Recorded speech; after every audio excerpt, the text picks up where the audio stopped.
Fingiamo un down, non Tangipa, so che mi tocca cargare.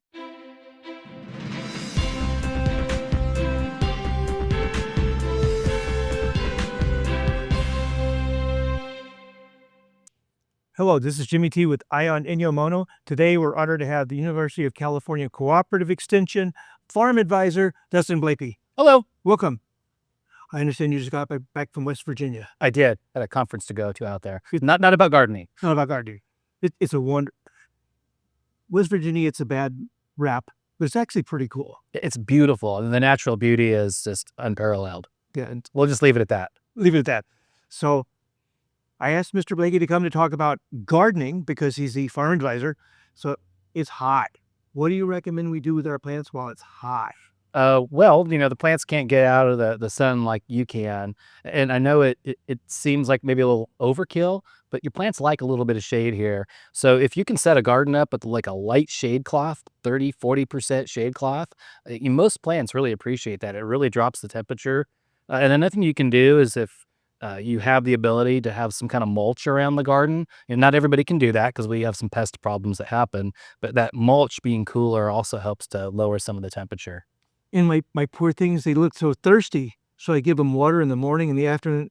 I'm over watering my plants. You should not need to water twice a day. If you're watering twice a day, you probably need to change how you're watering. Water anything in your garden. Like the idea here is water it fully and completely, and then leave it alone until it needs it again.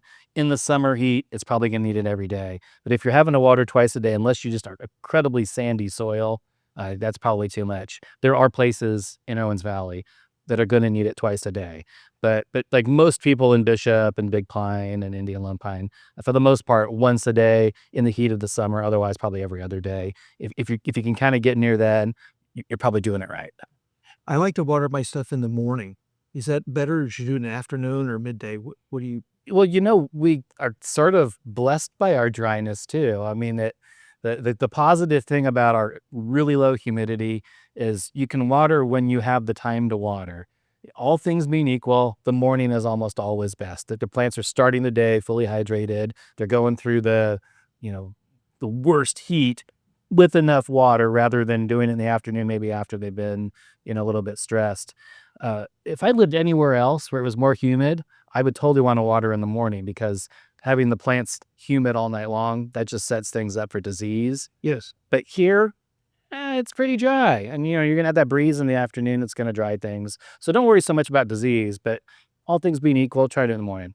Okay. And what about underwatering? How can you normally tell? Is there some... Your plants will. They burn. Yeah, they're going to stay stunted. So there's two kinds of like water stress, right? There's acute water stress, and that's like you went on vacation, right? And you forgot to water, or maybe you needed it every day and you just forgot, got sick, whatever, and the plants just wilted and like, oh, they burn, right?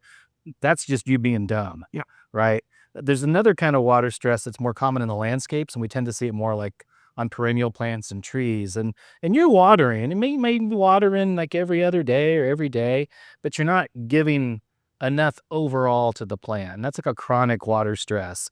And that causes the plant to stay really small. In the case of a tree, you'll notice that the top of the canopy, it starts to die back, and you see bare branches and things just start going wrong. And that's a sign of chronic underwatering.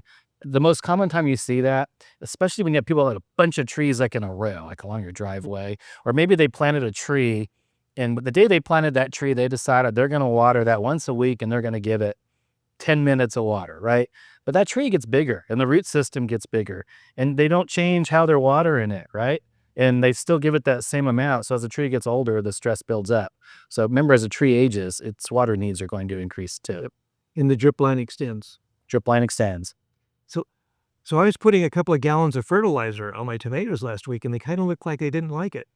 Is over-fertilizing a problem? It can be, over-fertilizing or over anything, right? Too much water, too much anything is bad. You need to have some fertility for the plants, and things like melons and corn and tomatoes that are setting like a fruit-like thing, they're going to need more fertility. But like, let's say we grow a beet or a carrot, right? And I put extra fertilizer on my beet because I want it to be like really growing. All I'm going to do is make it grow leaves, right? I'm not going to have that's what I do in my garden. I have a very fertile garden, and I planted beets. and I've got beautiful leaves and there's no actual bulb. So you don't want to over fertilize and then it's wasteful. And if you get the salts too high, that can be a problem. And if you live someplace like Chalfont where the soil is already kind of salty and you throw extra fertilizer on and we're not careful how we manage it, we're just going to burn our plants out. So don't over fertilize.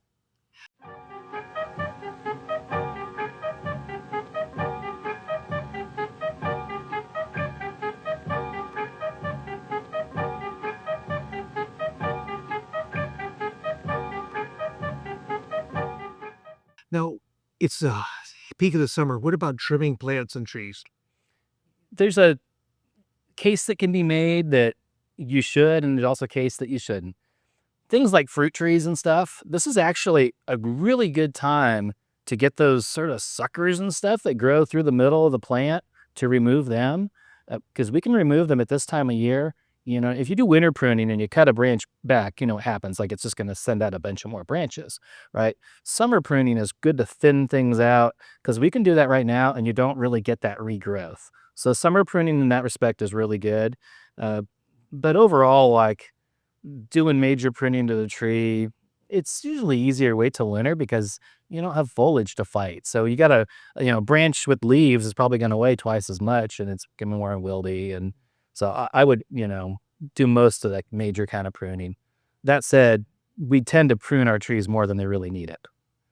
There's no tree in nature that anyone's pruning and they do just fine. So try to emulate that and prune as little as you can. The fruit trees, do you need to remove half of the fruit at the beginning of the season, or you should just cut off a couple of limbs?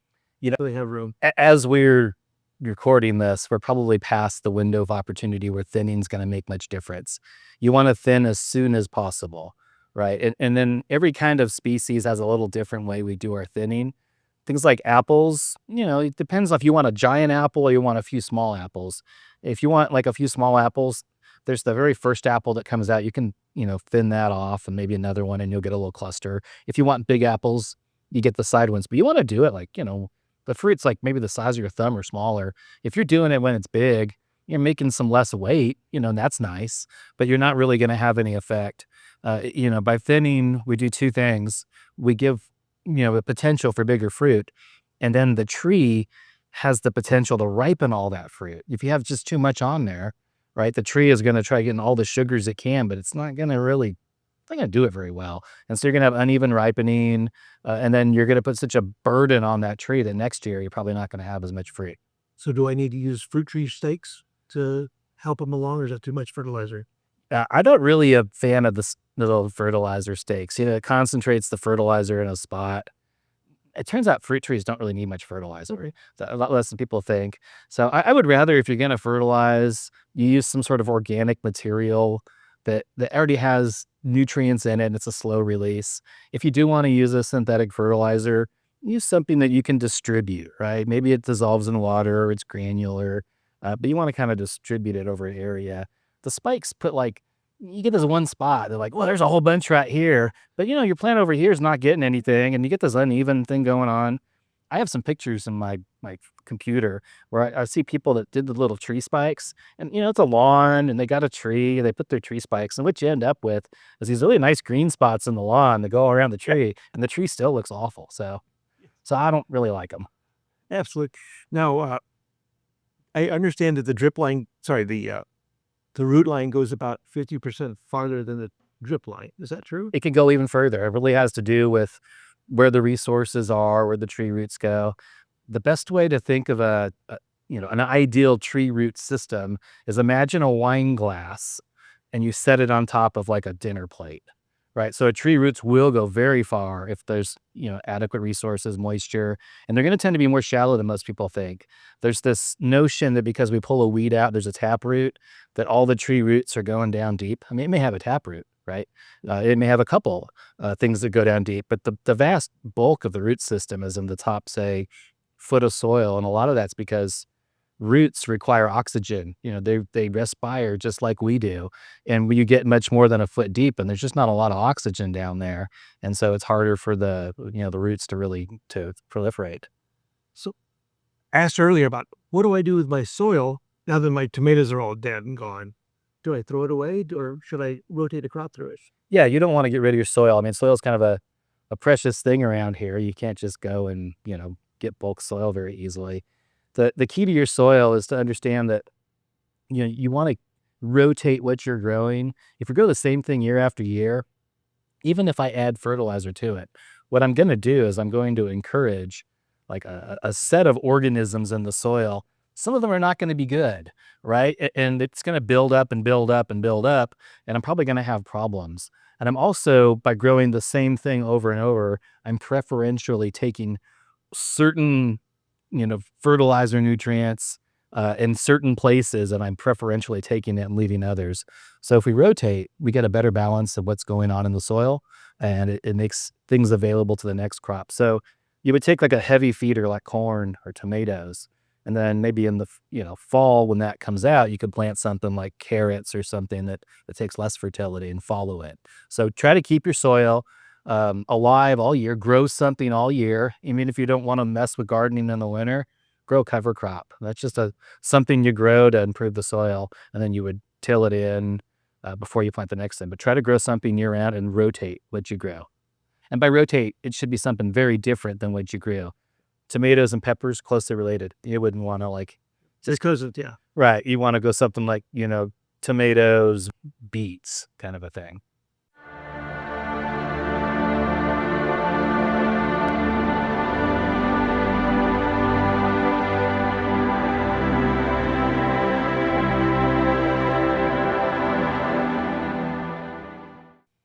Now, you were talking about fall planting. Sorry, we were hinting at fall planting. What are some good plants to start working on right now for the fall? Like for your vegetables? Yes. So we don't want to really plant right now. It's still too early for fall planting, but this is when you start thinking about fall planting. And there's two reasons for that. A lot of these plants that for the fall garden, you might want to grow as transplants, but they may not be able to get them in Bishop, right? It's just, we're not the center of the gardening universe. So you may have to start your own. And that means you're going to have to probably get seeds. So you got to plan ahead to get them. It turns out that right now, our garden places, they still have seeds. So you can get stuff for the fall, get the seeds now. And then, probably it's hot, but you're going to have to try. You can start those seeds to make transplants like in August, kind of get them going so they're ready to transplant. But the things that I like to grow in the fall are all those things that like the cooler weather. The fall weather is fantastic for your garden. Like as far as the best time of year to grow, that's it. So any of those cool things that, things in the cabbage family, lettuces, spinach, stuff like that. It's great for the fall. The downside with the fall is the bugs, because you've had a whole season of bugs population to build up. So, pest control becomes a little more challenging. But beyond that, the weather is just fantastic. And a lot of those can overwinter. Like we can grow things 11 months of the year here. But that 12th month is kind of unpredictable. Yes. But Could be temperate, could be. and we don't know what month it's going to be. Yes. It might be January, it might be, December. It might be April. Yeah, we've had snow in April, if I recall correctly. And we get all sorts of stuff. So, should we test our soil? Yeah, probably not. So if you got a brand new garden and you suspect something weird's going on, then maybe there's a case to be made. The biggest thing is, as long as you don't live in Chalfont or Keeler or, one of the more challenging spots, our soils are pretty inert. There's just not much in them. They're young, undeveloped soils, and there's pretty much whatever there is whatever you put in there. And so you need to add things like compost and stuff to your soil. And that kind of gets it good. But it turns like a soil test.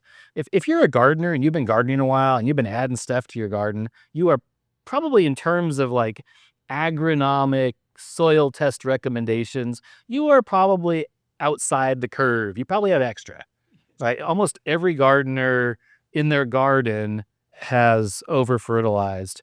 Where we see under-fertilization, that's your lawn. Most lawns in Bishop, because they're overwatered, most of the nitrogen gets flushed down below the root system. Things like that might be a little bit different. But your vegetable garden has probably got more nutrients that it needs, and I wouldn't lose any sleep.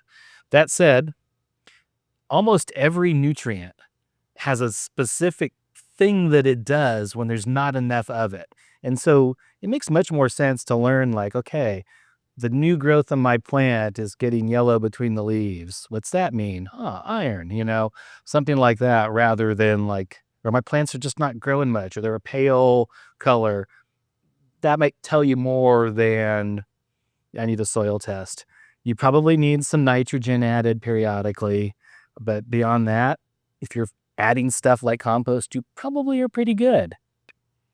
What kind of when should you fertilize your grass, and what kind should you use? It kind of depends on, it's no real easy answer for that. Okay. Like, one thing is, how dedicated are you to mowing? Like, the more you fertilize, you're going to be mowing more, right? Yeah. I don't like to mow. I don't fertilize my lawn, but it does need some fertility, right? Because we get too thin and it allows the dandelions to grow. So if you look at your lawn and you got a lot of clover going on and it is not dark green, that probably means you need nitrogen. Most of us in Owens Valley like to grow cool season grasses, and those are the ones that look green in the winter, right? We don't want to be fertilizing them now. This isn't the right time. But when the weather gets cooler, that's when you give them some fertilizer. And, how to do that can get kind of complicated and more than we want to do right now. But you generally should get some fertilizer on probably in the early fall for them, or maybe the late summer once the temperature starts to break, because there's always that time. Like, it's usually sometime in like September, it goes from so like, oh yeah, it's okay, and that's when you want to get some fertilizer on. And then maybe like early spring or end of winter, that'll kind of get you where you want. Things like if you have a warm season grass, which most of the time that's going to be Bermuda grass here, if you have that, and those are the ones that are dead in the winter, this is fine to fertilize it if you want to. I mean, most of the time, most people are trying to get rid of Bermuda. Hello, I'm Jeff Gabriel with Sierra Forever, and we're calling for papers for the 10th annual Eastern Sierra History Conference. It's going to be October 31st, November 2nd, 2025 at the Saracosa Community College here in Bishop, California. Calling for papers for those who may want to be presenters at the History Conference. It's Friday and Saturday where people make presentations. If you're interested in being a presenter and talking about the wonderful history here in the Eastern Sierra and the Sierra Nevada, you'll need to do a 250 abstract paper and submit it to Michelle at sierraforever.org. And we will then consider that for the 10th annual Eastern Sierra History Conference, October 31st, November 2nd, 2025. Again, I'm Jeff Gabriel with Sierra Forever. Educate, inspire, explore. So in between the people wanting to extend my auto warranty, somebody called me and said, hey, you need to plant milkweed for the butterflies. I think that's milkweed is kind of an invasive, it doesn't halt. It keeps going. Milkweed is a necessary part of the monarch butterfly. The caterpillar, I guess, eats it and picks up the poison that's in it, and so that it's part of its life cycle. And in terms of providing habitat for monarch butterflies, that's the reason why people are interested in milkweed. We have a couple native milkweeds, so you don't have to worry about planting something that's not from here, but they're both pretty aggressive plants. So my advice to you is, if you want to plant milkweed, plant one of the native ones and put it in a place where you can contain it.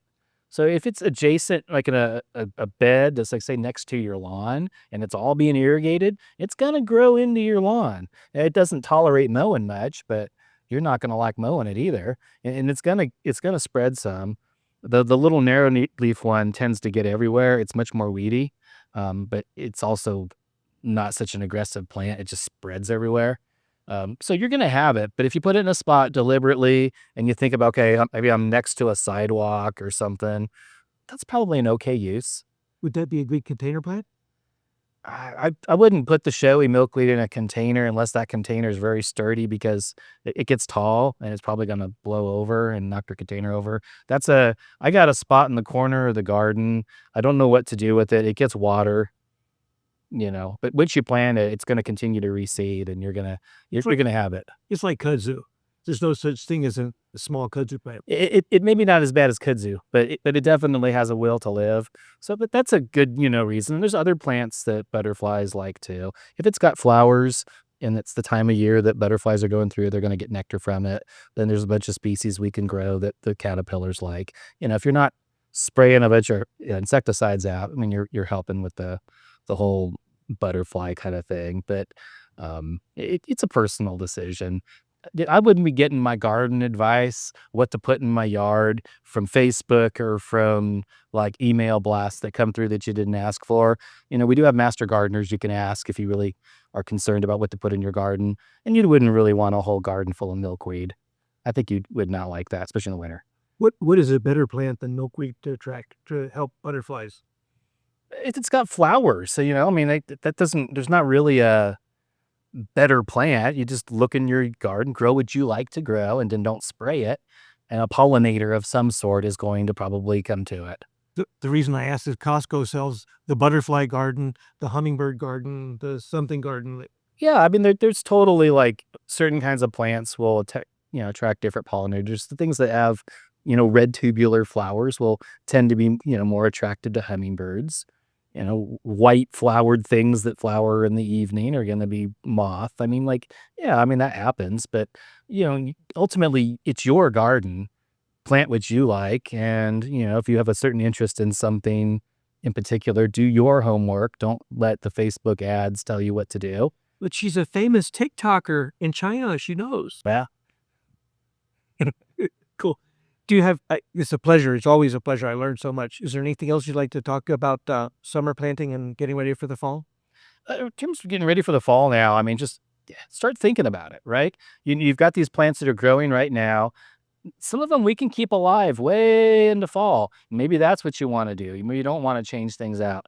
But do keep in mind that there comes a point when you kind of get sick of those plants. Feel free to take them out and plant something after the fall. And probably the poster child for that right about now is you're probably getting zucchinis going like crazy, and things are going good. Like you're still liking the zucchinis and you're not ready to go crazy, but there's going to be a point you're kind of done with the zucchinis. You've canned the zucchini, made the relish.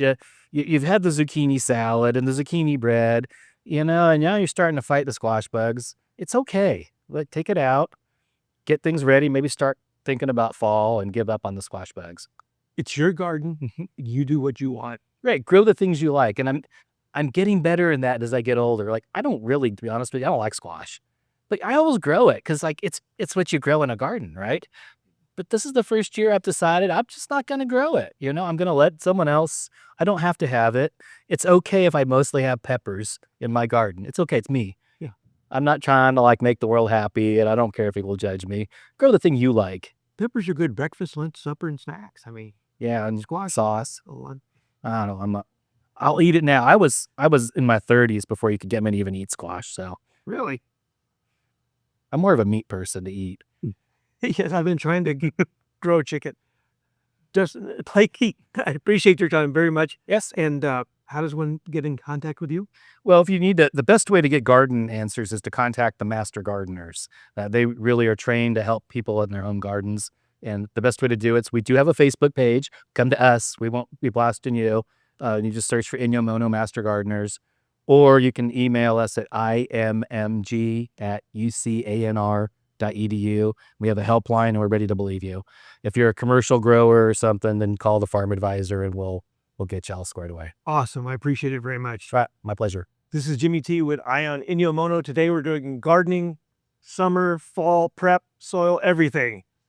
Be tremendous. And get out there and play in the dirt. Hi, I'm Assemblyman David Tangipa, proud to represent you at the state capitol. I recently had the privilege of visiting our beautiful rural communities in the Sierras, places like Mammoth Lakes, Bishop, Darwin, Lee Vining, and Bridgeport. These visits reaffirm my commitment to fighting for rural California. And that's exactly why I authored AB 66, which exempts life-saving wildfire escape routes from CEQA delays. The bill just passed the Senate Environmental Committee and is just one part of my legislative package that supports rural California. Again, my name is David Tangipa, and I look forward to representing you in Sacramento. I am on a Zoom meeting with Mason Allen Deinhardt III. You can look him up on Wikipedia.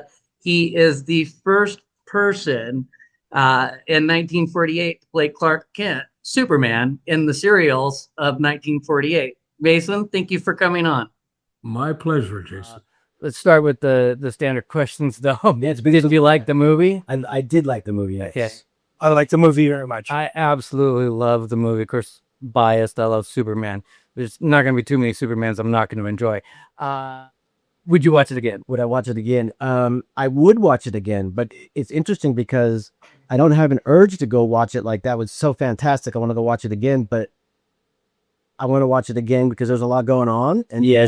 and it was fun, and it kept me entertained the whole time. Yeah, without a doubt. Yeah. So there was a lot going on, and a lot of stuff that kind of went over my head. I think maybe. We'll talk about that in a minute because it's about the comic book stuff that you brought up. Would you watch it again, Jimmy? Absolutely, because Yeah. it's like Purple Kryptonite. There's a bunch of cameos in the background. They really are. I'd like to. I want to. Oh, Yeah. You miss so much. You're Yeah. watching one thing and something I else. was ready to cue it up one more time, to be honest with you. But like I said, I'm very biased. and I know you purple krypton. I don't even know if that isn't the joke. Purple krypton. There's different colors of kryptonite. They do different things. There's Brad Cook. And yellow and this reached or no? Yep. That No, just So moving on with the review, would you buy it? I would. Would you download it illegally? She was good, but it wasn't Look the Flake good. You'll pay the bill?